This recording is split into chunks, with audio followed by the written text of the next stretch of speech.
dernier dossier que j'évoquerai, mesdames et messieurs, est relatif à l'affaire Fallou Sène.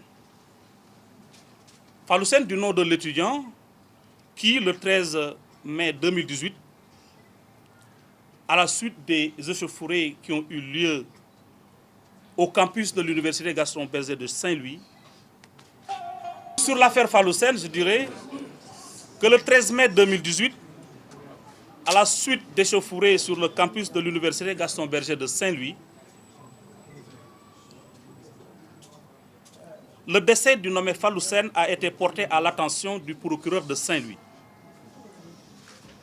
Après enquête, celui-ci m'a transmis le PV numéro 535 de la brigade territoriale de Saint-Louis.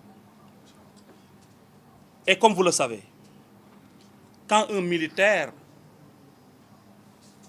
dans l'exercice de ses fonctions, est suspecté d'avoir commis une infraction, il y a un formalisme particulier. C'est pour cette raison que, après le temps, long ou court selon, pris par le parquet de Dakar pour traiter cette question de façon très professionnelle, nous avons soumis aux autorités de la gendarmerie une demande d'ordre de poursuite. L'ordre de poursuite nous est parvenu il y a quelques jours.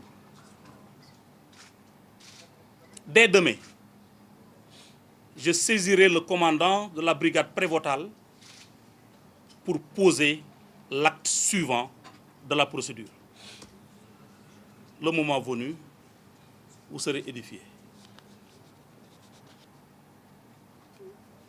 La procédure suivra son cours.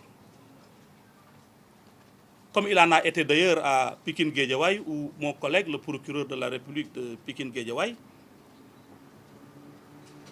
a soumis au juge d'instruction de cette juridiction le dossier concernant la mort de Saliou Sarr dit Pape, dossier pour lequel les 3 personnes qui étaient déférées ont été inculpées et placées sous contrôle judiciaire.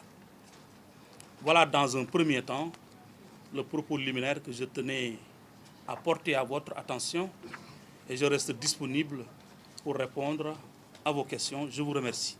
Je repasse la parole à votre doyen, monsieur le conseiller technique Daouda Ndiaye.